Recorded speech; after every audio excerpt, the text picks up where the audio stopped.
Be your own cup of tea by being the change that you want in this world. Hello, welcome to another episode of Men's Mental Health Monday. I am Ibosa Usazua Aswen, and today I want to give you 3 tips that would help you build a healthy relationship. Yesterday, I was on a live show with a friend of mine from high school, Onome, and he gave me 3 very important tips to help build good relationships. As relationship, we know, is the foundation of everything we do in this life. The number 1 tip he gave me was that we should learn to intentionally test our relationships, friendship and relationship with people, in order to help us build an inner circle. There was one quote he said yesterday. He said, "Do not be a popular jingle without having a value chain."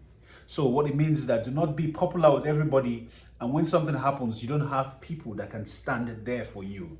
So as much as you're popular amongst people, get the value chain around you, your key inner circle. So one of the tips he said is to intentionally test those that should be in your inner circle. One way he did do that was by just telling his friend at the point in time that he's going through some difficult situation. He was okay. He was going through a difficult situation, to see their reaction, and he saw the reaction of the people in his inner circle. There were some there that were ready to be there for him. They were ready to offer the things that he needed because they value him. So that's just one example. There's several other ways that you can actually test your friendship with people. Intentional about it. Test them. Say something, do something, and see how they're going to react to it. It determines who is your real carcass, your inner circle. So again, don't be a popular jingle without having a value chain. Number 2, never dwell on betrayals. People will always betray you. So what you should do when you're being betrayed is take what you can from it, learn what you can from it, and move on. Dwelling on betrayal will hurt you more than the person that betrayed you. So be happy that you've learned something from the betrayal and move on, not dwelling on the betrayal. Number 3, and lastly, do not judge Mr. B's trust based on an experience from Mr. A. I used to be a victim of this. Do not judge Mr. B's trust based on an experience, bad experience from Mr. A. So Mr. A must have betrayed you, and because of that, you don't want to trust anyone again. Now that doesn't work. People that are trustworthy, when you meet them and you're projecting the form of not trusting them, how do I put it? What's the English again?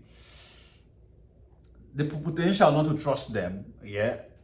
They see you as projecting what you are because you're untrustworthy. That's why you're doubting them, So people that are trustworthy always like to be trusted. So because someone has disappointed you before and betrayed you, it doesn't mean that you can't trust anymore. Keep trusting, and you can get the right people in your circle that are trusted because you give them a chance. So 3 pointers. Number 1, intentionally test your friendship. Don't be a popular jingle without having a value chain. 2, don't dwell on betrayal. When people betray you, take what you can, learn the most from that betrayal, and move on without dwelling on it. 3, do not judge Mr. B's trust based on a bad experience from Mr. A.